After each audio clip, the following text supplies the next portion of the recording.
Oke guys, selamat malam, selamat bertemu kembali bersama kita di sini. Ada Putri Naila Podcast. Tentunya tidak lain kita akan membahas tentang tema-tema yang menarik. Dan kali ini kita coba untuk membahas tentang kenapa orang bisa diguna-guna dan kenapa bisa itu terjadi. Oke guys, apakah Anda siap? Tentu sebelum kita mulai, jangan lupa tetap dukung channel Putri Naila Podcast dengan cara subscribe, share, bagikan ke media-media kalian semua ya. Terima kasih atas dukungannya. Kali ini ya kita coba membahas tentang guna-guna. Baik, ya bagaimana? Are you ready? Yes, I ready. Ini judulnya konten ini kamu yang menemukan nih. Tentu kamu ada apa alasannya kan begitu? Karena kalau kita buat podcast ini kayaknya kita harus buat yang menarik-menarik, yang orang suka gitu. Jangan monoton. Emang bisa kamu pastikan? Bisa. Ini suka, karena masih banyak pengalaman-pengalaman yang kita sudah sebagian kita alami, sebagian orang lain alami. Ya bisa dong kita ceritakan. Oh, jadi ini pengalaman orang apa pengalamanmu? Pengalaman di keluarga sih. Pengalaman di keluarga. Oke. Coba diceritakan dulu kenapa kok sampai ada yang bisa digunakan itu.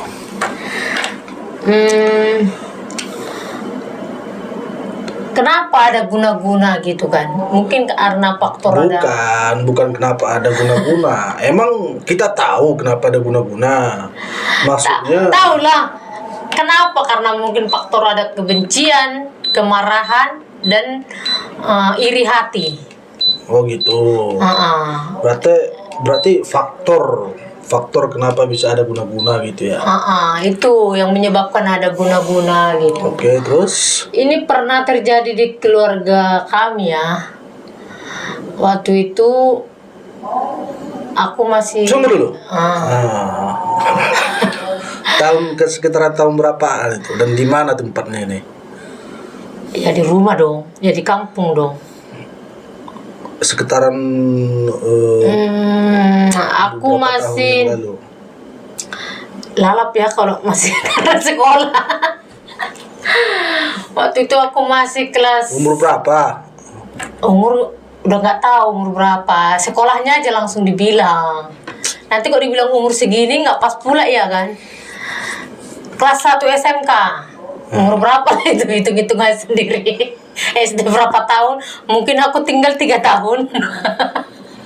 Oh, kamu pernah tinggal kelas juga? Enggak sih, ece-ece. Pasti kamu mau ngebully kau kan? Bukan. Ya kalau memang pernah ya bilang pernah. Makanya jangan dibilang umur. Tapi kamu bilang tadi tinggal berapa tahun? Iya, nanti mana tahu. Aku udah lupa gitu. Mana tahu aku pernah tinggal kelas. Nanti kalau dibilang umur gak sesuai lagi ya. Misalnya nih aku bilang umur 11 tahun ataupun 12 tahun. Kita bilang kan sekolahnya aja deh. Biar lebih gampang gitu. Jadi pas kelas berapa coba? Kelas 1 SMK. Nah, terus ke mana kejadiannya kok bisa seperti ada yang kena guna-guna gitu? Ini tentang kakak mendiang ya. Almarhum ya, almarhumah. Mudah-mudahan hantunya nggak datang ke sini.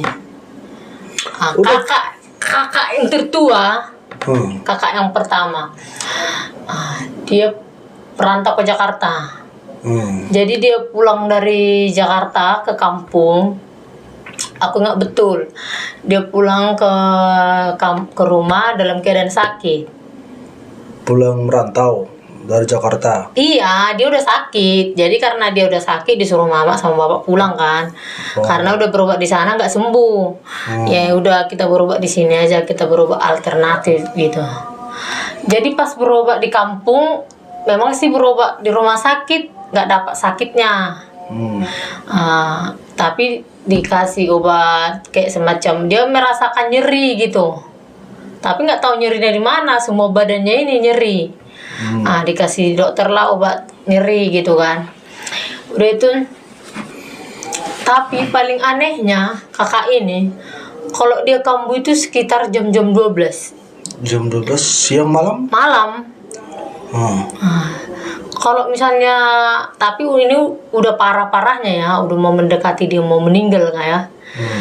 Jadi kami orang tua, mama sih sama bapak udah nggak percaya lagi kalau ini penyakit biasa gitu. Ya udahlah, jalan satu-satunya kita bawa berobat kampung. Waktu itu ingat berobat ke Tarutung. Berobat di sana memang pas berobat kampung itu berobat ke orang pintar orang gitu, paranormal gitu ya. Bisa semacam dukun lah, tapi bukan dukun yang jahat. Ini dukun baik, titisan dari Sisinga Mongaraja. Gitu. Jadi waktu itu saya memang melihat semua pas berobat itu. Kakak ini kan, saya libur sekolah, saya bawa kakak ini sama mama ke Tarutung. Udah itu pas berobat di sana semua orang antri karena banyak yang mau berobat.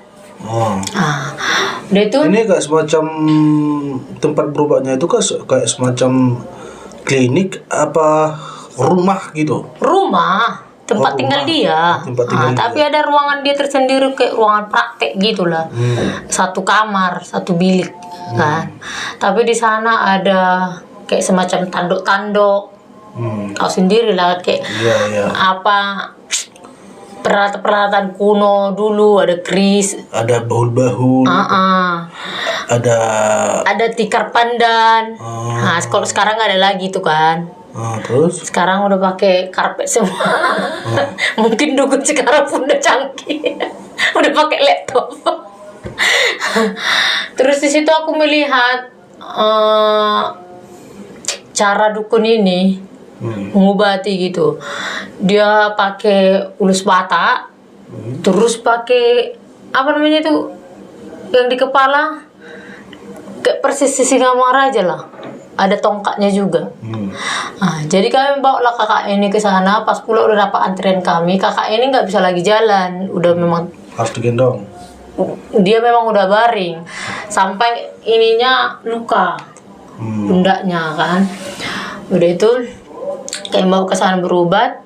Terus saya lihat, terus orang pintar ini ngomong seperti ini, kalian sudah terlambat katanya. Kalian sudah terlambat, tinggal berdoa aja katanya. Jadi kami disuruh pulang. Udah itu kami bilang nggak ada obat kah, nggak ada ini kah. Terus kami banyak kan orang di situ, kami tanya, kalau misalnya berobat ke sini kok disuruh pulang itu kenapa ya? Kok kami langsung disuruh pulang sementara yang lain diracik obat? Karena ada diracik, kami nggak ada diracik obat. Terus orang ini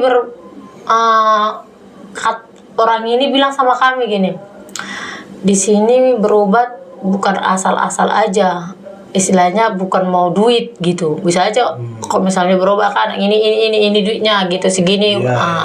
Kok di sini enggak, kalau memang dia nggak bisa ngobatin lagi nggak bisa. Kalau memang dia bisa pasti bisa gitu. Terus kayak penasaran, saking penasarannya, tahu sendiri kan mama orangnya kan cerewet. Jadi dia nunggu sampai si orang pintar ini selesai mengobati semua. Dia nggak puas dengan hasil yang dibilangnya kan. Udah semua, udah kami tunggulah sampai sore lah kami di situ. Udah itu memang karena kebetulan dekat kan rumah saudara kan. Dibilang lah kayak gini, Amang, saya belum puas dengan jawaban Amang katanya. Kenapa langsung kami suruh pulang sementara Amang nggak, yang lain diobatin gitu. Kok kami enggak gitu. Jadi datanglah orang pintar ini ngomong kayak gini, anak ibu udah terlalu jauh di kuburnya katanya. Apa maksudnya itu? Jadi kakak ini katanya ada yang iri sama dia. Yang iri?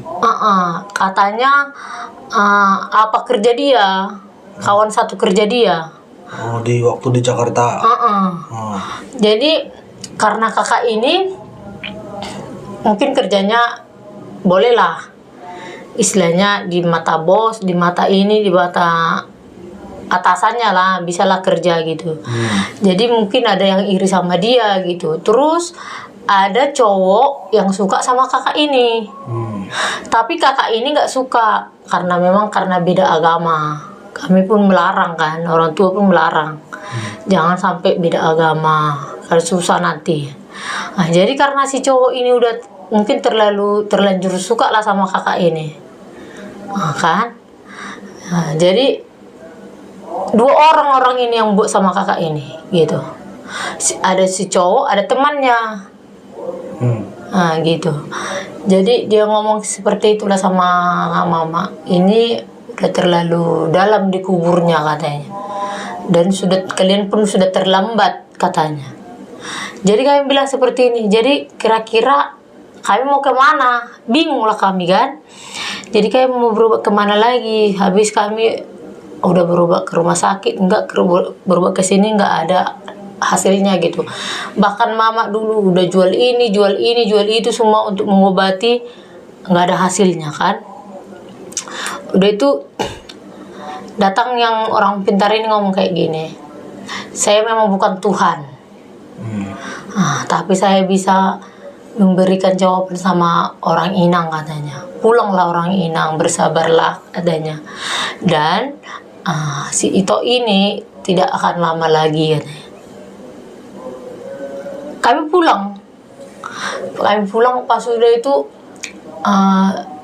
seminggu, celahnya seminggu lah dari pulang berobat itu.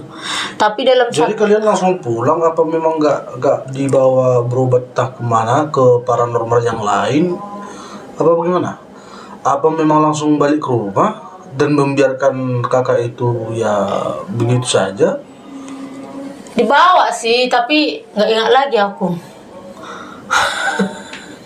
Tapi pokoknya udah banyak lah. Ini singkat ceritanya lah ini. Istilahnya inilah yang terakhir gitu. Ini udah kalau diceritakan pun nanti kan yang terakhir kan yang bilang sudah jauh di dalam kuburnya. Udah jauh dikubur dia. Iya, udah jauh dikubur. Itu yang terakhir kalian perginya kan.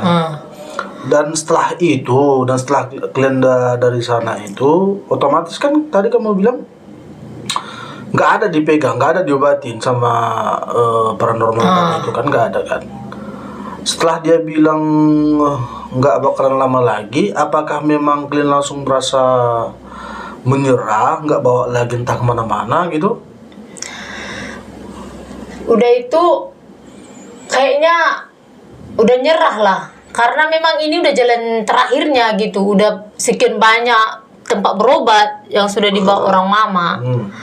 Kayaknya ini yang terakhir. Berarti nggak ada lagi tahu tempat berobat seperti itu gitu? Kayaknya udah mentok gitu. Jadi inilah jalan terakhirnya gitu, karena memang pun orang bilang ini sakti kali lah. Memang karena titisan si Singamangaraja juga kan, jadi kayaknya orang percaya gitu.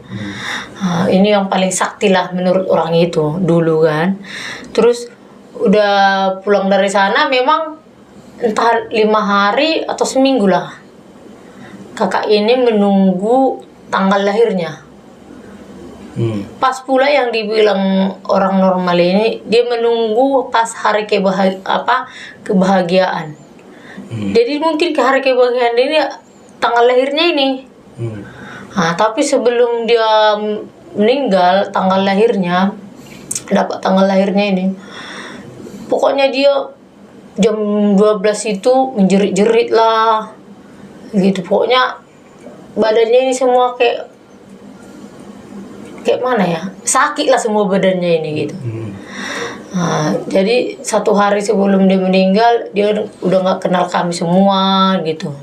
Yang tadinya masih kenal gitu kan. Terus sampai gitu ya? Iya, jadi 1 hari sebelumnya dia nggak kenal kami semua. Pokoknya dia ingat aku, dia jam 9 malam dia meninggal. Siangnya itu kami masih kasih makan. Pada hari tanggal kelahiran dia? Iya. Kami siangnya kami masih kasih makan, karena dia memang kan udah tidur, udah nggak bisa ngapa-ngapain lagi kan. Dia dropnya sekitar 3 bulan 4 bulanan gitulah. Sebelumnya dia memang sakit tapi masih bisa dibawa-bawa kan, entah ke ladang, entah kemana gitu kan. Jadi pas satu hari itu kami kasih makan jam 9, kami nggak tahu dia kalau mau pergi. Tapi jam 7 itu pas jam 7 malam dia nangis terus. Nangis terus. Terus kami bertanya, "Kakak kenapa kok nangis terus?" Tapi dia matanya itu terbuka terus. Nangis diteruskan. Jadi kami bilang, "Kakak kenapa kok nangis terus?" Terus kami lap-lap semua air matanya kan. Seolah-olah dia berpesan gitu. Kayaknya dia sedih meninggalkan kami. Berarti itu tanda-tanda aja gitu ya. Jadi jam 9 itu kayaknya kami merasa nggak ingat pula itu hari apanya kan. Tanggal lahirnya kan. Kami masih menonton di waktu itu, nonton kan, asik-asik nonton. Tapi mama selalu pandangannya sama dia. Jadi 8:30 itu dia udah mulai, disitulah aku lihat orang mau meninggal gitu. Udah satu-satu napasnya ini. Gitu kan. Udah kan kasih minum lah, ini kak, ikhlas lah pergi gitu kan. Lagi kakak udah merasakan sakit gimana gitu. Udah jam 9 dia meninggal. Jadi setiap kami berobat ke orang pintar, memang kalau di rumah sakit nggak mungkin dibilang diguna-guna gitu kan. Jadi intinya di sini setiap kami berobat ke orang pintar, dia dibilang yang diguna-guna gitu. Gitu.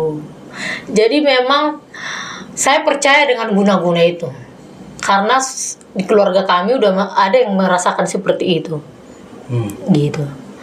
Dan bahkan aku dulu sebelum merantau, pernah mama tua aku bilang seperti ini, "Kau mau merantau ke Batam?" "Iya mak tua," aku bilang kan. Tahu kan dulu kalau mau merantau itu kan permisi sama mak tua, sama bapak udah, sama semua keluarga gitu kan. "Kalau kamu mau merantau, taruhlah perjaga badanmu," katanya. Dari dulu saya memang udah tahu tentang perjaga badan ini. Penjaga badan. Iya. Apa? Penangkis. Penangkal. Penangkal. Iya semacam itu. Penangkal. Misalnya nih, kita nggak tahu ada yang orang cemburu sama kita, ataupun orang yang iri sama kita, ataupun orang yang suka sama kita nggak tahu katanya. Tapi aku bilang gini, gak usah lama tua, ada kok Tuhan yang menjaga. Langsung aku bilang kayak gitu. Tapi puji Tuhan lah, sampai sekarang juga gak pernah merasakan aneh-aneh gitu. Begitu. Ya puji Tuhan lah. Jadi kalau menurut kamu, pernah nggak kamu lihat orang lain ataupun pernah mendengar dengan guna-guna seperti guna-guna gitu? Kalau melihat enggak pernah. Tapi kalau mendengar pernah. Dan gimana ya, dulu ya kan saya pribadi ya, yang namanya dunia lain itu kan saya nggak ada percaya ya sama sekali. Seperti dibilang guna-guna, seperti dibilang dukun jahat. Ya pokoknya yang berhal-hal mistis seperti itulah. Dulunya memang aku nggak percaya masalah seperti itu. Dan mungkin ya, karena saya nggak percaya tentang itu, ya mungkin Tuhan menjauhkan itu dari kita semua, kan begitu. Sama kayak aku. Iya. Saya percaya dengan itu karena saya sudah melihat, tapi saya percaya itu nggak bakalan datang sama aku gitu. Mempan gitu. Bukan. Karena apa? Nggak mempan. Maksudnya kadang bingung juga itu dengar bahasamu. Karena jadi kesan pesannya di sini apa nih, coba buat pendukung Putri Naila Podcast? pesan kesannya buat teman-teman semua, walaupun kita iri, walaupun kita dengki, walaupun kita sakit hati, janganlah kita membalas dengan yang tidak baik. Gitu. Pasti suatu saat kalau misalnya kita benci, kita iri, kita dengki, ya udahlah, aku buat aja dia kayak gini. Bisa aja sih kita pergi ke orang ke dukun, aku benci sama si ini tolong buat ini. Tapi itu kita merasakan puas sesaat. nanti 7 turunan akan menikmati, akan Merasakan apanya? merasakan akibat apa yang kita buat gitu. Oh gitu. Berarti pada intinya siapa yang menanam dia yang menuai gitu.